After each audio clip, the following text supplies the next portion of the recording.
Tamilisai talk நேயர்களுக்கு வணக்கம். இப்போது பார்க்க போகின்ற படம் தங்கலாம். தமிழ் சினிமா உலகமே மிக அவளோடு எதிர்பார்த்து காத்திருந்த படம். விக்ரமின் அந்த போஸ்டர், விக்ரமின் போஸை பார்த்த உடனேயே, ஸ்டில்ஸை பார்த்த உடனேயே பார்த்தே ஆக வேண்டும் அப்படிங்கிற ஒரு கட்டாயத்திற்கு தள்ளப்பட்டு விட்ட திரைப்படம் தங்கலான். இந்த படத்தை ஸ்டுடியோ கிரீன் நிறுவனத்தின் சார்பாக கே ஞானவேல் ராஜாவும் நீலம் புரொடக்ஷன் சார்பாக பா ரஞ்சித்தை இணைஞ்சே தயாரிச்சிருக்காங்க. படத்தில் விக்ரம், பார்வதி திருவோத்து, மாளவிகா மோகனன், பசுபதி, அன்புத்துறை, டேனியல், முத்துக்குமார் மற்றும் பலரும் நடிச்சிருக்காங்க. பிரீத்தி கரண் அப்படிங்கிறவங்க நடிச்சிருக்காங்க. ஹரிகிருஷ்ணன் நடிச்சிருக்காரு. படத்துக்கு ஒளிப்பதியை கிஷோர்குமார் ஒளிப்பதிவு பண்ணியிருக்காரு. இசை ஜிவி பிரகாஷ் இசை பண்ணியிருக்காரு. சண்டைக்கு பயிற்சியை ஸ்டன்னர் சாங் பண்ணியிருக்காங்க. படத்தில் கதை அப்படின்னு பார்த்தா, கர்நாடகாவில் சமீபத்தில் ஒரு எழுத்து மூடினாங்க, கோலார் தங்க வயல் அப்படின்னு. தங்கத்தை வெட்டி எடுத்த ஒரு தங்க வயல் இருந்து, அந்த வயல் உருவான விதம் எப்படி, எங்கே இருந்து எப்படி உருவாக்கப்பட்டது, பிரிட்டிஷ் காலத்தில் தான் உருவானது, அது எப்படி உருவானது அப்படிங்கிறது அந்த படத்துடைய கதை சுருக்கம். கதைக்களம் எப்போ நடக்குதுன்னு 1854 வருஷம் வடார்காடு மாவட்டத்தில் இருப்பூர்னு ஒரு சின்ன கிராமம். அந்த கிராமத்தில் விக்ரம் தன்னுடைய 5 குழந்தைகளோட மனைவி பார்வதியோட இருக்கார். பக்கத்தில் 2 காணி நிலம் இருக்குது. நிலத்தில் விவசாயம் பண்ணிக்கிட்டு இருக்காரு. அந்த ஊரில் மிராஸ்தராக இருக்கிறவர் முத்துக்குமார், அவர் அந்த நிலத்தை விலைக்கு கேட்குறாரு. தரமாட்டேன் அப்படின்னு விக்ரம் சொல்லி அவரே சொந்தமாக ஆட்களை வச்சு அவர் பாடுபட்டு நெல்லை விளைச்சி அறுவடை பண்ணியிருக்காரு. அப்போ அறுவடை பண்ணதை தீ வச்சு எரிச்சிடுறாங்க மிராஸ்தரோட ஆட்கள். அவருடைய 1 வருஷம் உழைப்பு மொத்தமாக போச்சு விக்ரமுக்கு. இப்போ அடுத்து மறுபடியும் என்ன செய்கிறாங்கன்னா, இப்போ பிரிட்டிஷ் கவர்மெண்ட் கட்ட வேண்டிய வரி பாக்கியெல்லாம் இருக்கிறனால அந்த நிலத்தை எடுத்துட்டு தனக்கு தன்னிக்கிட்ட பண்ணை அடிமையாக வேலை பார்க்கணும் அப்படின்னு சொல்லி அறிவிச்சிட்றாரு மிராசுதர். இப்போ இவர்கிட்ட வேலை பார்க்குறது என்ன செய்யலாம்னு யோசிச்சுட்டு இருக்கும்போது ஒரு வாய்ப்பு ஒன்று வருது. அப்போதைய பிரிட்டிஷ் ஆட்சி காலத்தில் மைசூர் ராஜதானியில் மைசூர் மன்னர் என்ன சொல்கிறாரு, பக்கத்தில் ஒரு கிராமத்தில் தங்கம் கிடைக்குது அப்படின்னு எங்களுடைய மூதாதையெல்லாம் எழுதி வச்சுருக்காங்க, சொல்லியிருக்காங்க அப்படின்னு சொல்கிறாரு. சரி, அந்த தங்கத்தை நம்ம வெட்டி எடுப்போம் அப்படின்னு சொல்லி டேனியல் அப்படிங்கிற ஒரு பிரிட்டிஷ் அதிகாரி முயற்சி பண்ணுறாரு. அதுக்காக ஒரு அந்த தங்கத்தை வெட்டி எடுக்க ஆள் வேணும்ல, அதுக்காக இந்த கிராமத்துக்கு வர்றாரு. வந்து விக்ரம் மாதிரியாக 4 பேர்கிட்ட கேட்குறாரு, எனக்கு தங்கத்தை வெட்டி எடுக்கணும், வர்றீங்களா, வந்தீங்கன்னா கூலி தர்றேன், அதோட தங்கத்துலேயும் ஒரு பகுதி தரேன் அப்படி சொல்கிறாரு. ஆகா, எவ்வளோ பெரிய வாய்ப்பு, இதை மிஸ் பண்ணலாமா அப்படி சொல்லிட்டு விக்ரம் கூட பசுபதி, அவர் ஹரிகிருஷ்ணன், அன்புத்துறை, இன்னும் ஒரு 2 பேரை கூட்டிகிட்டு கிளம்புறாரு. அங்கே வழியில் ரொம்ப ட்ராவல் பண்ணி ரொம்ப கஷ்டப்பட்டு போய் இடத்த கண்டுபிடிக்கிறாங்க. இப்போ அந்த இடத்துல தங்க இருக்கிறது உறுதியான உடனே தன்னுடைய சொந்த கிராமத்தை திரும்பி வந்து அங்கே இருக்கிற இன்னும் மக்களோட என்ன நம்பி வாங்கன்னு சொல்லி கூட்டிகிட்டு வர்றாரு. இப்போ அங்கே அவர் இங்கே அதை தங்க வயல்லேருந்து ஊருக்கு வந்துட்டு மறுபடியும் ஊர்லேருந்து தங்க வயலுக்கு போகிறதுக்கும் அங்கே நிலைமை மாறிடுச்சு. இப்போ அந்த டேனியல் அப்படிங்கிறவர் வந்து ஒரு மிகப்பெரிய முதலாளியாக மாறிடுறாரு. அவருடைய குணம் வேறு. இப்போ அவர் வந்து இவங்களை அடிமையாக தான் நடத்துவேன் அப்படிங்கிறாரு. ஆனாலும் வேறு வழி இல்லாமல் இங்கே வந்துட்டோமே அப்படிங்கிறதுக்காக விக்ரமும் சகிச்சுக்கிட்டு இருக்க வேண்டிய நிலைமை. இந்த நிலைமையில் அந்த தங்கத்தை வெட்டி எடுத்தாங்களா, தங்கம் கிடைச்சிதா, அதுக்கப்புறம் முடிவு என்ன அப்படிங்கிறது அந்த படத்துடைய சுருக்கமான கதை சுருக்கம். விக்ரம் நடிப்பை பற்றி நீங்கள் தெளிவாக சொல்ல வேண்டிய அவசியமே இல்லை. அது ஒரு தனி கதை. அவர் ஒரு கேரக்டரை எடுத்துக்கிட்டு அந்த கேரக்டராகவே மாறணும்னு 100% விரும்பும் கமலஹாசனுக்கு அடுத்த வாரிசு விக்ரம் தான். இந்த படத்துலேயும் அதே தான். ரொம்ப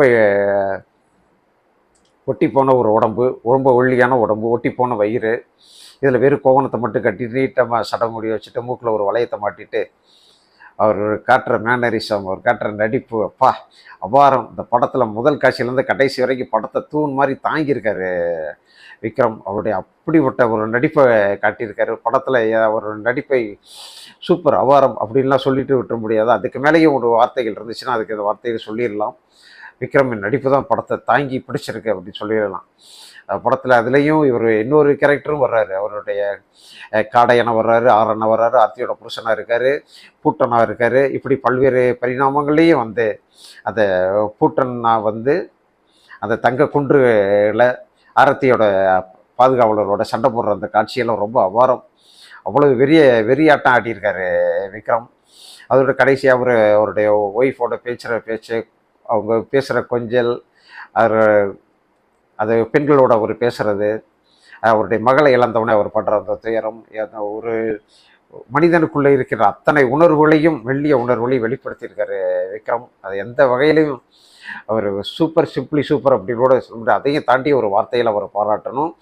நிச்சயமாக எழுதி வச்சுக்கலாம், இந்த வருடத்தில் மிகச்சிறந்த நடிகருக்கான விருதை விக்ரம் தான் பெறுவார் அப்படிங்கிறது இந்த நிமிஷம் வரைக்கும் விக்ரம் தான், அதில் எந்த மாற்று கருத்து இல்லை. அவருக்கு போட்டியாக நடிச்சிருக்கிறவங்க 2 பேர், பார்வதி திருவோத்துவும் மாளவிகா மோகனனும். பார்வதி ரொம்ப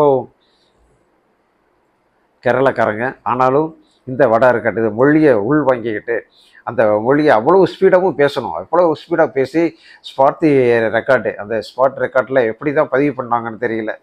அவ்வளோ அழகாக நடிச்சிருக்காங்க அந்த பொண்ணு. அதுலேயும் ஜாக்கெட்டு கிடச்ச உடனே அதை காட்டுற சந்தோஷம் இருக்குது பாருங்கள், அபாரம். அந்த இடத்துல ஒரு மின்மினிக்கிற ஒரு பாட்டு வேறு இருக்குது, பிரமாதமான பாட்டு. அந்த பாட்டையும் சேர்த்து பார்க்கும்போது அவ்வளோ கொண்டாட்டமாக இருக்குது. இப்படி ஒரு கொண்டாட்டமான ஒரு குடும்பத்தை எதுக்கடா பிரிக்கிறீங்கன்ற மாதிரி நமக்கு ஒரு ஃபீலிங் வருது. ரொம்ப அழகாக நடிச்சிருக்காங்க பார்வதி திருவோத்து. அப்புறம் இவங்களுக்கு போட்டியாக இன்னொரு வெறித்தனமாக நடிப்பை காட்டியிருக்காங்க மாளவிகா மோகனன். ஆரத்தி அந்த தங்க குன்றுகளை பாதுகாத்து வரும் அந்த ஒரு பெண் தேவதையாக வர்றவங்க, அது எவ்வளவு கோபத்தை காட்டுறாங்க, எவ்வளவு வெறியை காட்டுறாங்க. அது போடுற சண்டை, ஒவ்வொரு முறையும் அவங்க செத்து போகும்போது நமக்கு ஒரு ஃபீலிங் வருது, ஐயோ அதுக்குள்ளே போயிட்டாங்களே அப்படின்னு சொல்லி ஒரு ஃபீலிங் வருது. அந்த அளவுக்கு நடிக்க வச்சுருக்காங்க. மற்றபடி அந்த படத்தில் நடித்த இன்னொரு திரு பசுபதி, ஆனால் அவர் பேசுகிற வசனம் அந்த அளவுக்கு படு ஸ்பீடாக இருக்கிறனால சத்தியமாக யாருக்கும் புரியல அப்படிங்கிறது வெளிப்படையான உண்மை.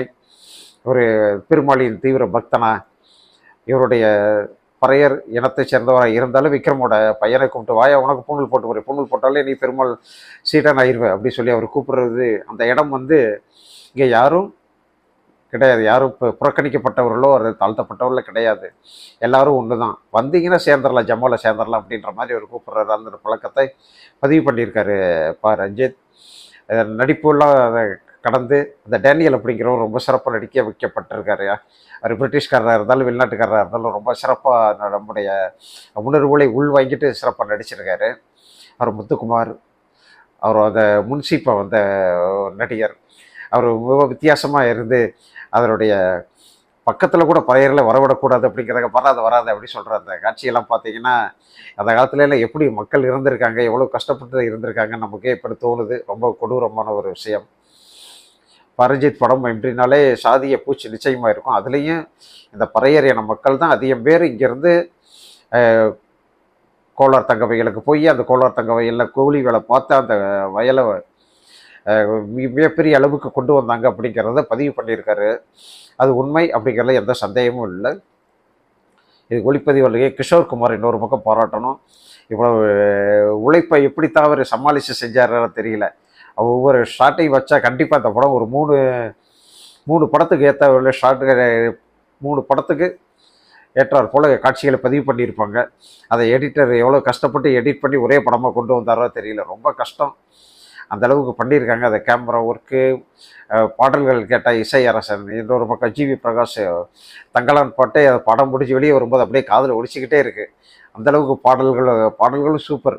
பாடல்களையும் ரொம்ப அழகாக பாட வச்சு அந்த பாடலுக்கான காட்சிகளை, அந்த பாடலுக்குரிய மரியாதை கொடுக்கும் வகையில் ரொம்ப அழகாக படமாக்கியிருக்காருப்பா ரஞ்சித். டெக்னிக்கலாகவும் இந்த படம் மிக சிறப்பான ஒரு திரைப்படத்தில் எந்த மாற்று கருத்தும் கிடையாது.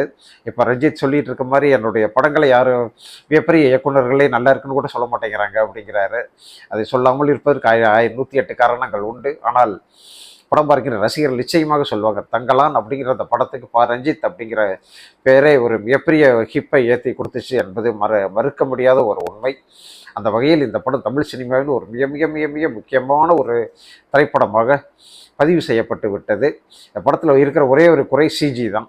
கம்ப்யூட்டர் கிராஃபிக்ஸ் இன்னும் கொஞ்சம் நல்ல தரமாக பண்ணியிருக்கலாம். ஏன்னா இதுவே மிகப்பெரிய பட்ஜெட்டில் பண்ண படம். அப்போ இதை விட அதிகமாக இருக்கணும்ல. அந்த பாம்புகள் வர்றது, அது தங்க குன்றுகள் காட்சி, அதெல்லாம் இன்னும் கொஞ்சம் நல்ல தரமாக பண்ணியிருக்கலாம் அப்படிங்கிறத ஒரே ஒரு குறை மட்டும்தான் அந்த படத்தில் நம்மளால் சொல்ல முடியும். அப்படி சிறப்பான ஒரு திரைப்படத்தை கொடுத்த இயக்குநர்களுக்கும் அவருடைய படக்குழுவினர் அத்தனை பேருக்கும் நம்முடைய great salute. Super Ranjith sir, அவசியம் பார்க்க வேண்டிய ஒரு தமிழ் திரைப்படம், மிஸ் பண்ணிடாதீங்க. நன்றி, வணக்கம்.